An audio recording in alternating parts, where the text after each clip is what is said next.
Yeah, many times for a talk, I usually dress up and such, but I thought today that I go low-key because I like people looking to see that if you saw me walking down the street, you'd say I was a normal person by every stretch of the word.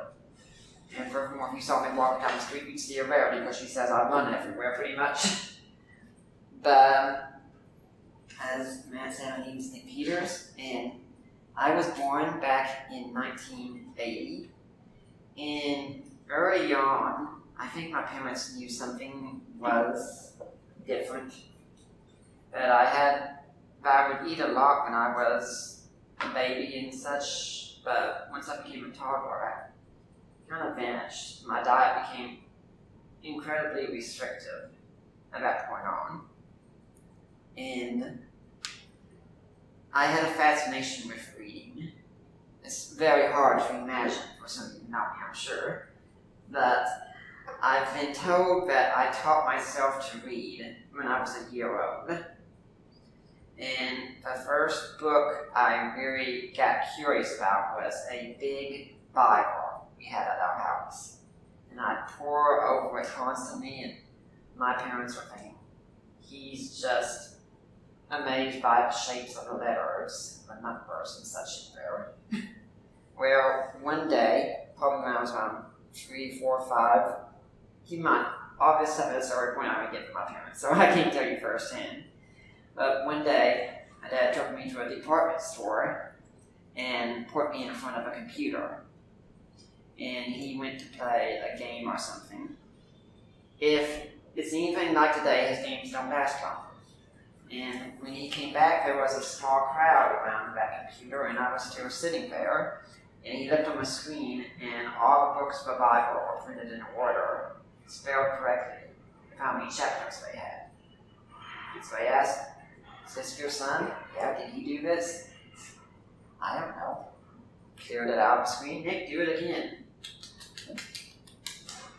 Did it again. Yeah, something's different here. When I was going through school, I got put in transition after kindergarten because my parents didn't think socially I was ready for first grade. And because practically at that point, you needed a translator to understand every single word I was going to say.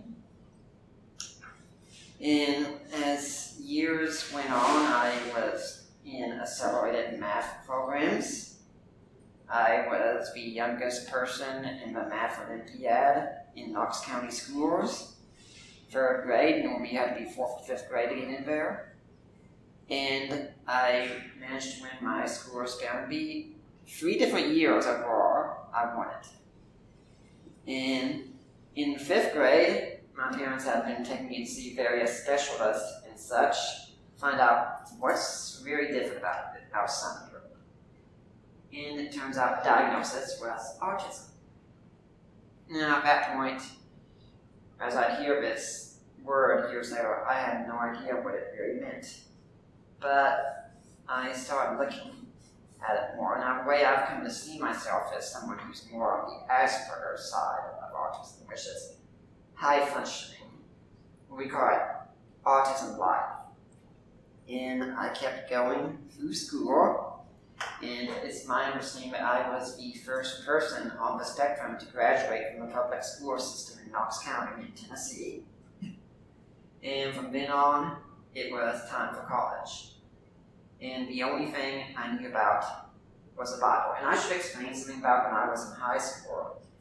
I was that student that everyone would hate to some extent, because I would go to class, do all my works, oftentimes get done early with it, pretty much be doodling in the classroom, things like that. Go home, play video games all day long, still get A's.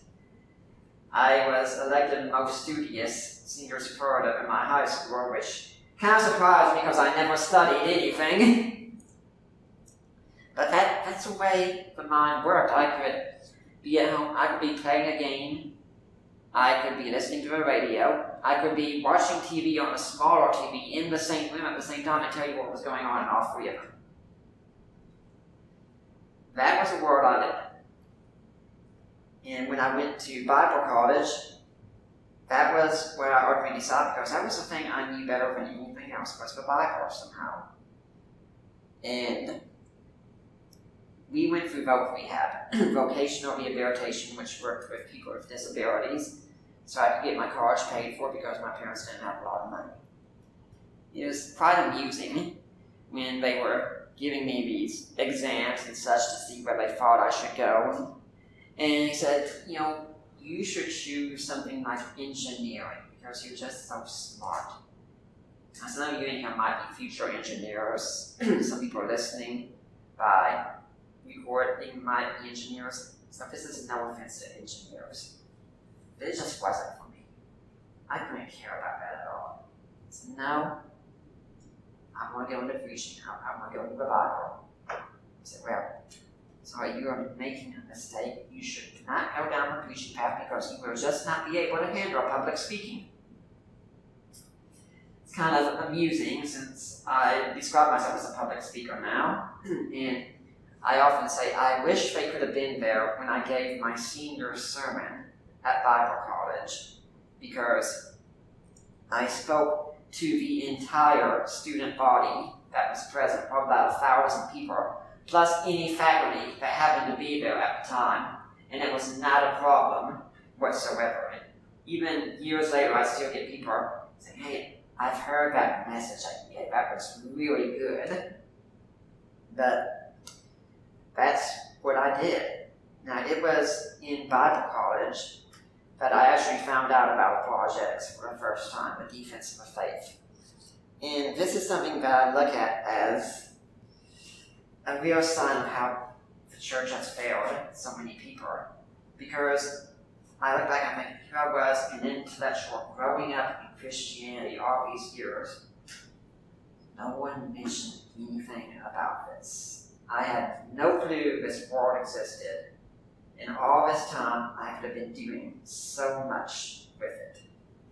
Now, something you find about us usually around the spectrum, if it comes to some subject matter and such, there are two levels that we have. No interest whatsoever, complete total obsession. That's it. There's no in-between for the most part. And so my parents started having little panics every time I came home from the bookstore because I'd have more and more books every time. Where are we going to put these? Thankfully, that is something of the past, and it's never a worry at our house about what we're going to do with all the books. And honey, why are you giving me that book right now? Yeah, that's still going on. And I say it was apologetics that really made me come alive at that point and be able to open up. And we'll get into that a little bit more later on. When I graduated from college, before that time had come, finally someone there had told me about this school called Southern Evangelical Seminary, where you could get a degree in apologetics. My path was written at that point. I knew that's where I wanted to go. But with my disability, I wasn't so sure my parents would be as keen to the idea as I was, and I took the necessary steps to prove myself. And I had been hoping to go down there and find a good roommate and such, but I said, nope, I need to prove them I can be away from them for a little bit first. And so I just came home one day and just said, Mom, Dad, I put some money down on an apartment today. It's kind of a way to end the discussion before it even gets started, and they had to accept it. I said, I'm going to go to seminary. I want you all to know I can handle being on my own. So I stayed in Knoxville for a year, living in an apartment, and then when the time was up, I applied to SES, got accepted, and moved down there. And I moved with my friend David, who I knew on the internet, who lived in Missouri. He'd been wanting to go to Bible college for a while. This was a good incentive. We were great friends. We're still great friends. I still say, among men, he's the closest friend I've got. And we moved there together. There's a story about us. When we got there, he was wanting to get the Apologetics study Bible, so we went to a bookstore together one day. I thought, I think I'll try and surprise him, see if I can find it. So I went up to the counter and asked him about it. I said, yeah, your brother was just up here asking about it. And as one of my friends said, well, they're right, he is your brother. Yeah, there's a lot of truth to that. But I was in SES, and I'd say I was climbing up the ranks very, very quickly. I was already incredibly well known, getting to meet the president and getting to meet everyone I could early on. And I got a job at the Christian Research Institute working there.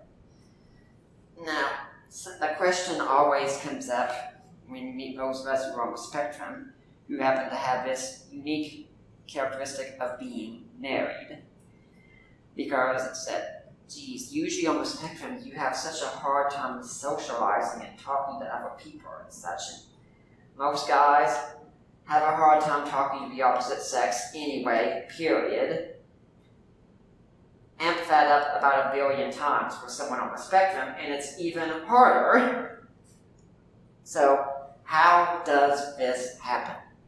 Well, I was leaving work one day, and I heard Gary Habermas was going to be doing a module at SES. Now, Gary and I had talked some because I struggled a lot with self-doubt. Not doubt of Christianity, but the own inner voice doubt about your own abilities and such. And he said, yeah, we can email back and forth with that. And I go to see him, and when he had some time alone before class, he told me, he said, you know Mike Lacona?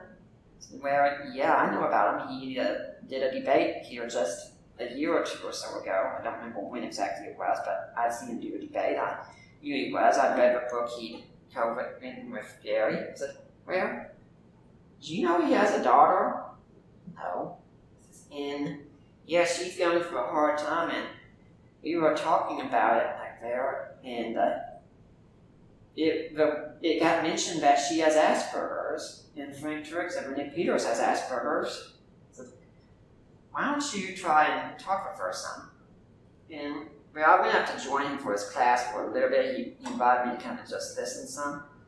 And during a break, I talked to him some more and said, he's really appreciated. I said, yeah, I'd be glad to talk to her. He says, and by the way, you know what she wants more than anything else? A boyfriend. A boyfriend.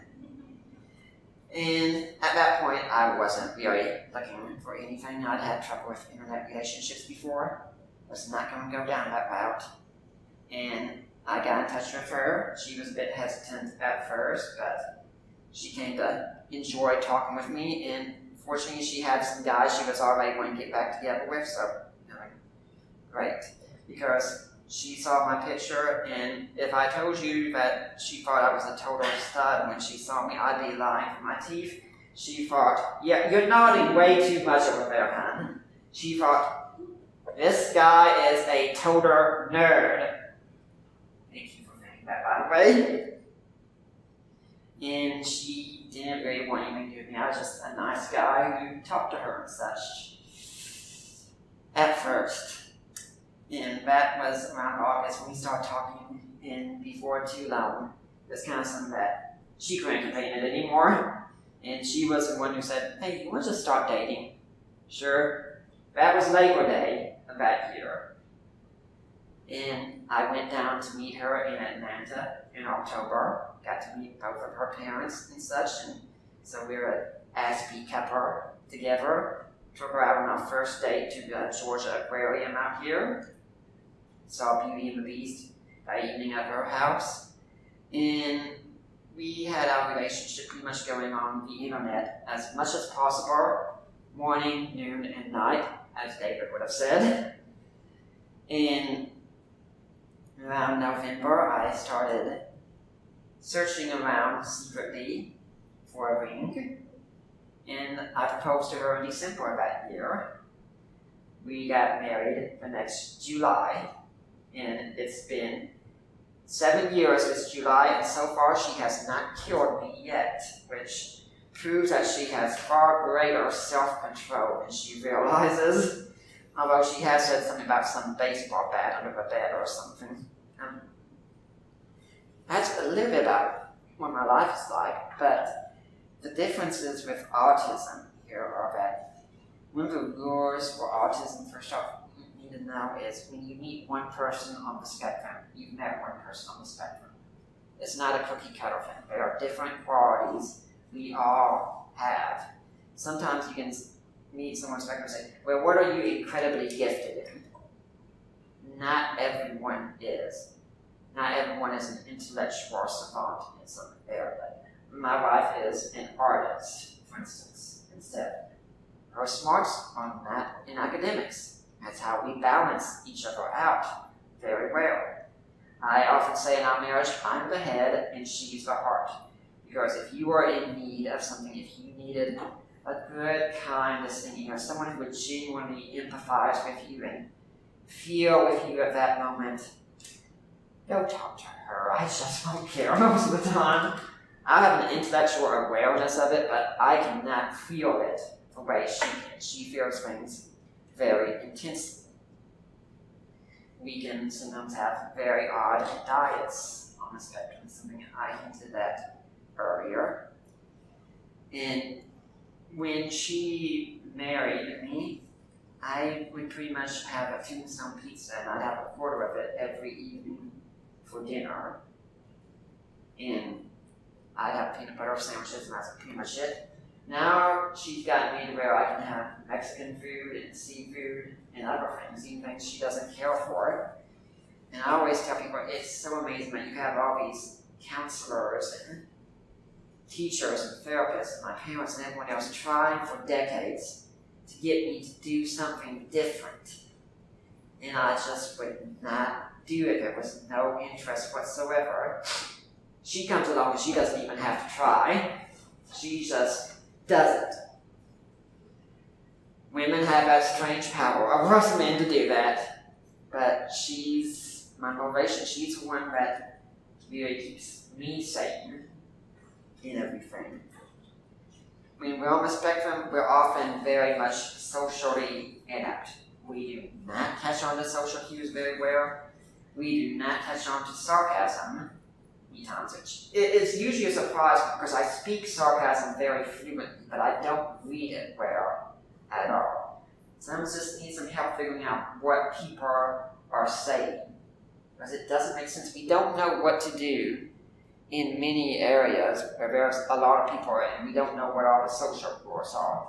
My friend David and I once went, when we were living in Charlotte together, to a Kingdom Hall of Jehovah's Witnesses. Because we had some Jehovah's Witnesses visit us and they asked us to come to Kingdom Hall. We're both into apologetics. Sure, why not? This will be fun. Jehovah's Witnesses engage in love bombing when you go there. When you're done, they know you're a visitor, they come all over you and they love on you intensely. That terrifies us. It terrifies us to no end. And I still remember someone taking my hand, shaking it, and introducing themselves, and I'm sitting there, and David, I am like, say your name, and I know that's what I'm supposed to do. I knew it even before he said it, but I needed to hear that before I could do it. And something I can tell you is in your church services, the times of meet and greet can be one of the worst times ever for someone on the spectrum. A hideous time. The only reason I can enjoy that time any is I turn to Allie and say, remember, we're supposed to greet one another with a holy kiss. And that's it. I don't care if I greet anyone else at that point. I would prefer to just sit down. In fact, on my end of the spectrum, Allie is much more musically oriented. How many times I'd be able to say, hey, can we just skip that whole music part and go straight to the sermon, because that's what I want to get into. Now, it also tells you that if we come into your church and you come up and you greet us very excitedly, we will also be terrified at that point, because we don't know you yet. We don't know if we can trust you. We have to be warmed up to you. For all of us, we have these walls built all around us, and we're very careful about who gets in. And usually you have to get in either by building up that trust or showing immediately there is something you can connect with us on immediately. Like aside from apologetics, if you came up to me and started talking about, say, Final Fantasy or Legend of Zelda, okay, you're going to kind of get a little bit more of a free pass into this world and such. Or for me, if you come up and you brag about her, you're definitely going to get a free pass into this world. On the opposite end of that, if you come up to me and you say something insulting about her, you're going to get something and you're not going to like it.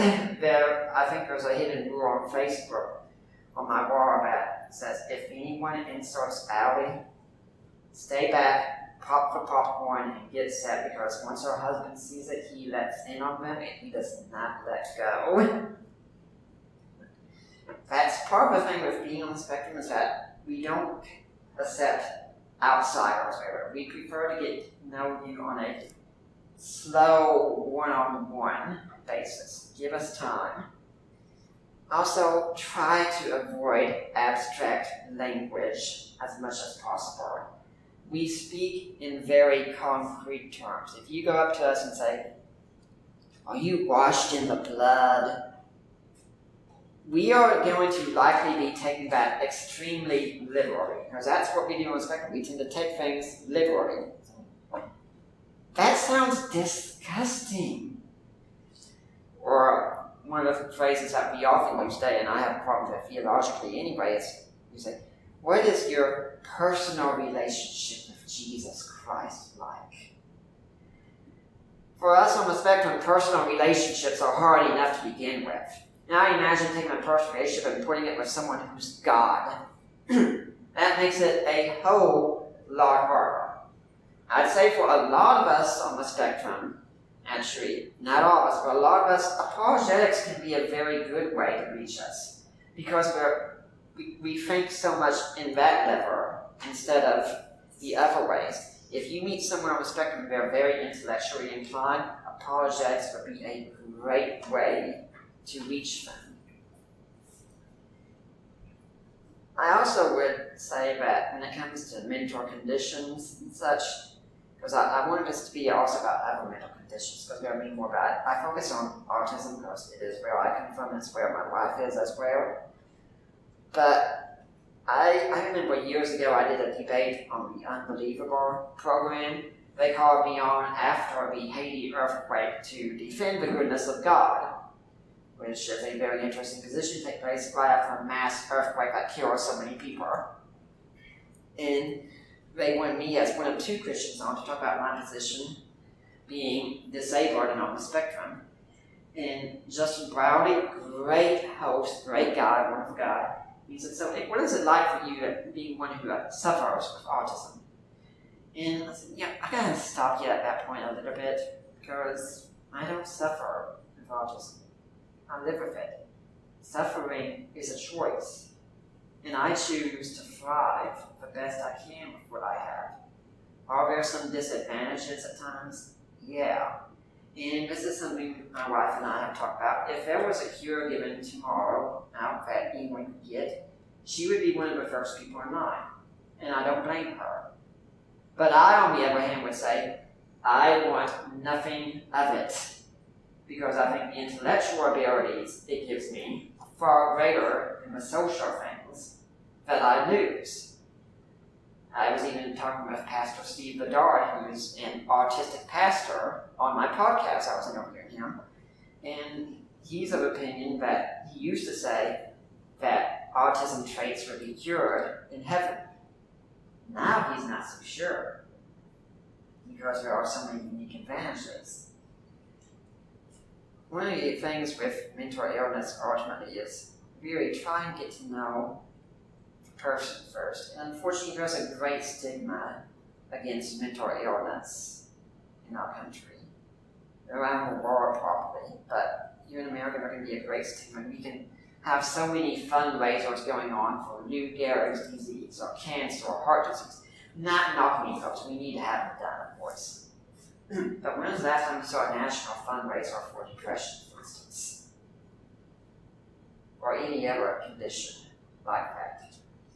And many people with disabilities, we walk around feeling like, we can feel very often like we're outsiders, we're being judged, and we don't know what to make of that. And that's why we need to be treated fairly and gently, but at the same time, we do want some firmness. If we're doing something wrong, we want to know about it.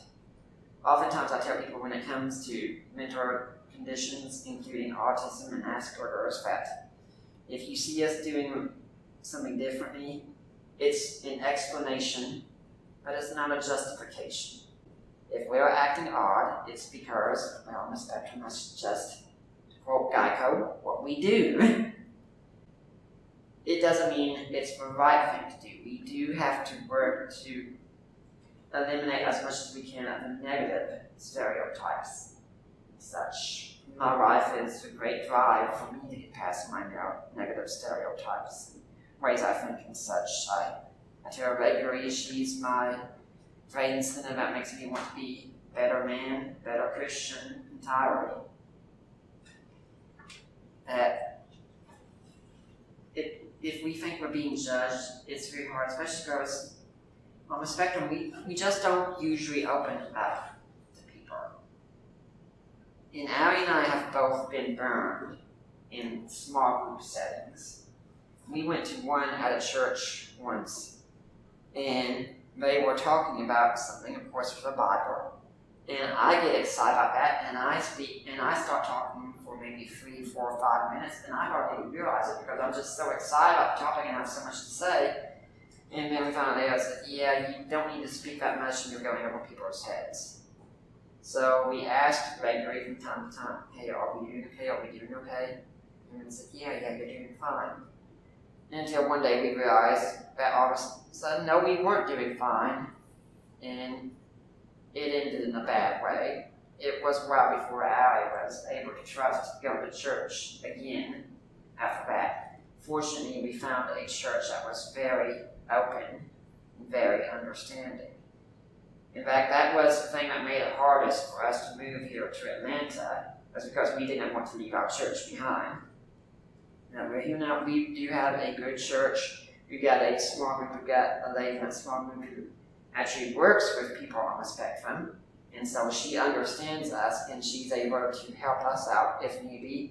Everyone knows we're on the spectrum, and it works fine that way. And what I try to do in my capacity then, as a public speaker, is not only to defend Christianity, but to explain this world to people who might not know it as well, might not understand what it's like to be on the spectrum, to give you an insider's perspective, and to have you look at this and realize it's not just for one condition. There's an insider's perspective on every disability out there, every condition. And a lot of times these people are hurting enough as it is. They don't need any more unnecessary hurt piled on them by people who don't know better. And sometimes if you're talking with someone and they're in a hard bind, such they don't know what to do with something, I tell you, don't try and come up with magic words many times. Just listen to them. Sometimes all that's needed is a listener. And for those of us on the spectrum, it might be best also to listen, but try not to touch us unless you're invited. With my wife, for instance, touch is my love language. I can live with her touch all day long, but anyone else, stay away. I don't really want it. If someone comes and pats me on the back or something like that, I'm not expecting it. It kind of feels like a violation at that point. I'd say it's get to know us step by step individually, and something else you can know about us. If you treat us right, you get right treatment back. It's usually we're like mirrors. However you treat us, that's how we'll treat you. And if you treat us right, we are as loyal as dogs at that point. We would do anything practically for you.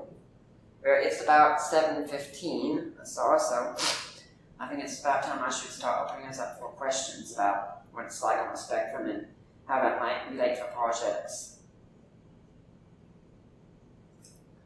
Yes, I'm a bit ignorant on what what is the spectrum? The spectrum is, when you talk about someone on autism, it's this wide rainbow, as it were. There are different levels of functioning all throughout. And there are some people who are highly, highly autistic. They have to live in homes and such. They might go and run off somewhere and disappear. And they can be entirely non-verbal.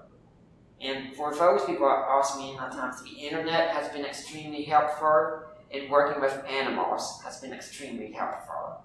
And then there are some who are more like I myself, who are able to function in society. Sometimes we might need a little bit of help, but for the most part we can function. In for Ali and I, there's a whole lot we have to learn together as husband and wife on how to function on our own. Two questions. One, did Bob, you want to shook your hand earlier? What? I shook your hand when I met you in the parking lot. Was that? No, I was expecting that. Okay, cool. Just It's to make more sure. like hugs. Yeah. Yeah. Yeah. That. Yeah, I was working. I will, but I'm usually a I was working with someone once at a grocery store. He was a manager, and most of us didn't like him a lot. And we were trying. There was some debate going on. He may just put his arm around my back and just wanted to talk to me kind of buddy style. As soon as he got done, I went directly to the office of the head cashier. Just said, he had better never put his arm around me like that ever again. Gotcha. So my second question is, you talked about some things such as the dislike of touch that's sort of common to most people who are on the spectrum. Yeah. But you also talked about some things that are very different from person to person, because you've met one. Yeah. So would you describe this sort of like there's difference in personalities between like people who are not on the spectrum? It's just like sort of like very amplified versions of that. Yeah. Like he and I are a little bit different. If we were both on the spectrum, then it would just be like his differences and my differences multiplied times 1,000. That could be a good way of putting it, that differences really get amplified a lot. The term that we use for people who aren't on the spectrum is neurotypical, that your brains are wired a different way than ours, which is okay. And that's probably one reason why for us it's either total obsession with something, or we don't care about it at all, no matter what. And we can often have tendencies that we very much like routines. We like things to stay the same. I was thinking last night that when I was growing up, I used to have those Matchbox Hot Wheels cars and such, and I put them all up on an end table. I had them on my place, and I'd go to bed that evening. If I got up the next morning and my mom had moved one of them, I'd whine about it until it was put right back in its place, and I knew which one had been moved. Because it's what we do. And I often tell people that sometimes it's very common for us to have CDO tendencies. If you don't know what that is, that's obsessive compulsive disorder. I just put the words in a proper order.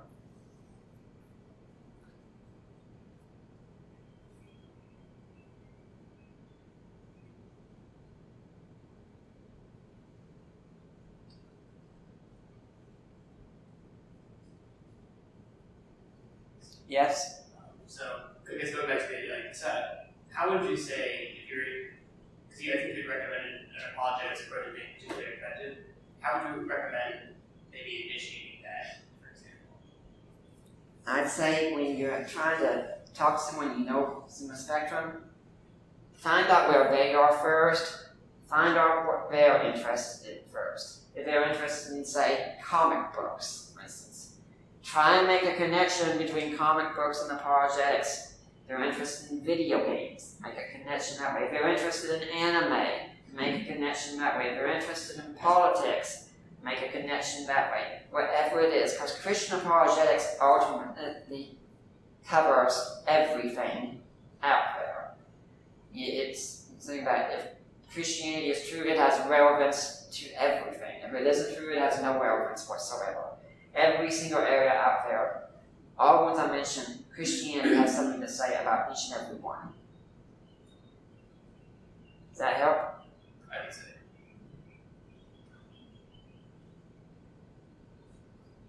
So you said you don't get when people use sarcasm very Right. well. Is that So if I said a sarcastic comment to you, you might not get it. What about reading? Do you read sarcasm? Sometimes reading can be very different. I tell people that the way I compare a lot of some spectrumism, if you've ever seen The Big Bang Theory before, think about Sheldon Cooper.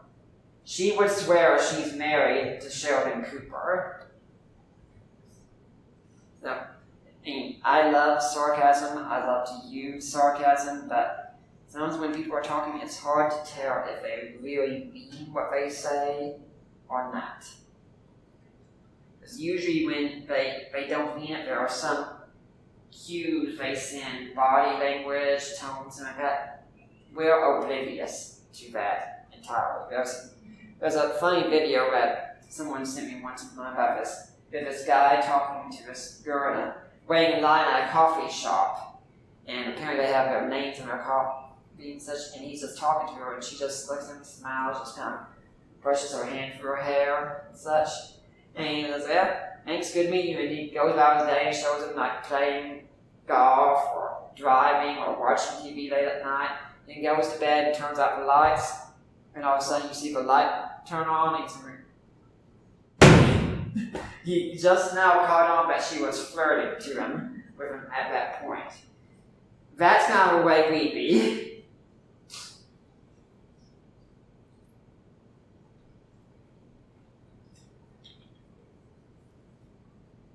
So how can the church address mental disorders in general? Like, is there something that the church isn't doing that it should be doing, or is there something that's doing that should be changed? Yeah, I think we need to realize that these people are out there like ourselves, in that the traditional approach of going up and greeting someone happily won't always work. And if someone doesn't really care for the meet and greet time, that's okay. It doesn't mean we're rude. It doesn't mean we're snobs. That's how I can usually be thought about us, but we're not. I mean, sometimes we could be rude if we want to, we could be snobbish if we want to, but it's normally not our intention.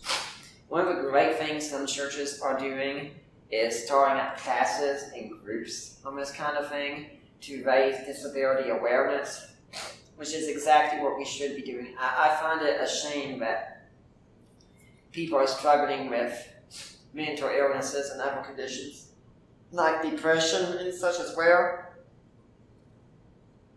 They don't feel safe talking about it at church. Church is one of the last places we want to go to because everyone would be judged. And that I'd say, can you imagine back in first century Palestine that if someone had been struggling with depression or anything else like that, what would have been like if Jesus had come by? Would they be scared to talk to Jesus? If they would not be scared to talk to Jesus, but they would be scared to talk to us, then we are not really being like Jesus. Does that answer it? Yes. So then you do an apologetics ministry at Deeper Waters. Can you explain how being somebody who has Asperger's, does it change how you do apologetics? Oh, yeah. Like what's the difference between what you do and how you do it compared to somebody who is the like my dad. neurotypical? Yeah. Well, the ministry Deeper Waters, if anyone wants to know, just go to my website, deeperwatersapologetics.com, and I have a podcast for Deeper Waters Podcast. Leave us a positive review on iTunes, please. And something that works for me is that I don't get emotionally distracted a lot of times in the debate. And I think in many ways I'm better able to stay laser focused on what the facts are. And if I need to, on the internet, I can do 2 or 3 different debates all at one time. She posted something on her wall today, and it ended up being talking about end time stuff. And I'm here responding to 2 or 3 or 4 different parts of that subthread the whole time. And it's not a problem. I was in a Twitter debate last week. 3 or 4 different people, then spawn one, here's next, here's next, here's next, constantly. It's a whole lot easier, I think, for me to multitask than a lot of other people, and because I'm I'm not getting as emotionally distracted. I do stay laser focused, and it is on just the facts. Give me what the facts are, and that's it. And I think it also helps me to kind of dive into a wide array of areas and remember so much of what I've read over the years that I tend to be able to have something to contribute on most any topic. And if you listen to my show and some of my interviews, most of the time I have already read the book that I'm interviewing someone on. Some exceptions would include, for instance, when I interviewed Craig Keener on his Acts commentaries. No, I was not going to spend 20 years of my life reading those. But I've already read them, and I'm able to talk with people on an informed level. Some scholars in the field have been very surprised when they've come on. You can find Craig Blomberg, for instance, he's left an endorsement saying that his interview with me is that, well, it seems so informed that he could have been the interviewee himself. And that's just, I've been reading this stuff for so long, and I've had to argue it for so many years, it becomes further and further ingrained in me. Does that help? It does.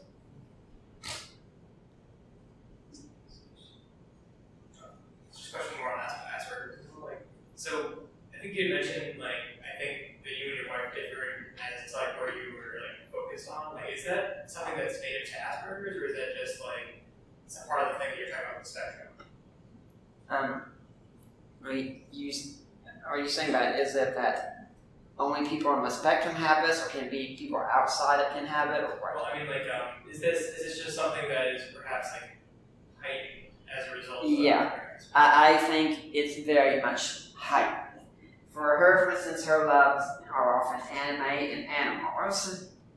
And I remember once we lived in Charlotte, there was either a duck or a goose outside the window. You probably remember which one. It was a goose. And I said, and she said, yeah, there was a goose outside. Maybe it's a duck. No, it's a goose. How can you tell it's a goose? Bam, bam, bam, bam, bam. 6 different reasons right there. Okay, it's a goose. And if she knows something about an anime, she will learn an intense amount about it. And that happens with any of our obsessions in the media world. We learn about it very, very much, and we don't want to go about it.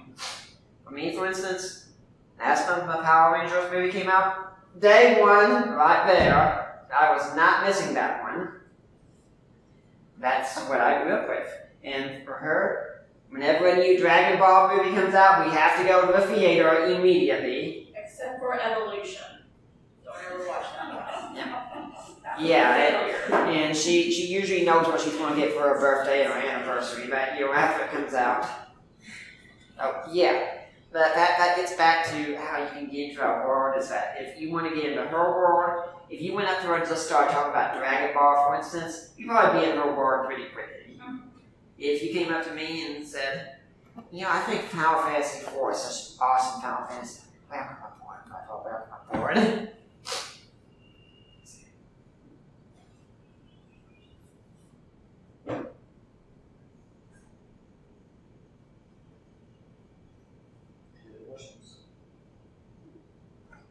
Thank you very much for coming. We really appreciate it.